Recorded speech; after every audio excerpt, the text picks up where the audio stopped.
আপনাদেরকে ডাকা হয়েছে শুধু আপনাদেরকে একটা মেসেজ দিব, আমরা যারা বিএনপি করি, বিএনপির আদর্শ থেকে আমরা যেন বঞ্চিত না হই। আমাদের নেতারা আপনাদের উদ্দেশ্যে যে মেসেজগুলি দিচ্ছে, এই মেসেজগুলি আপনারা টিভির পর্দায় নিশ্চয়ই দেখতে পাচ্ছেন। টিভির পর্দায় আপনাদেরকে মেসেজ দেওয়া হচ্ছে যে আমাদেরকে আমাদের একটা স্বাধীনতা অর্জন হয়েছে।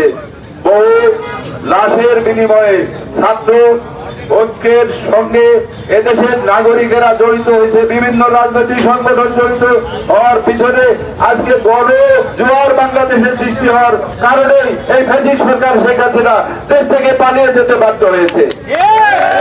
তাই আপনাদেরকে আজকের বিজয় মনে করলে চলবে না। আমরা আগামী দিনে একটা অন্তর্বর্তীকালীন সরকার এদেশে গঠন হচ্ছে, আপনাদের অবশ্যই অবগত আছেন।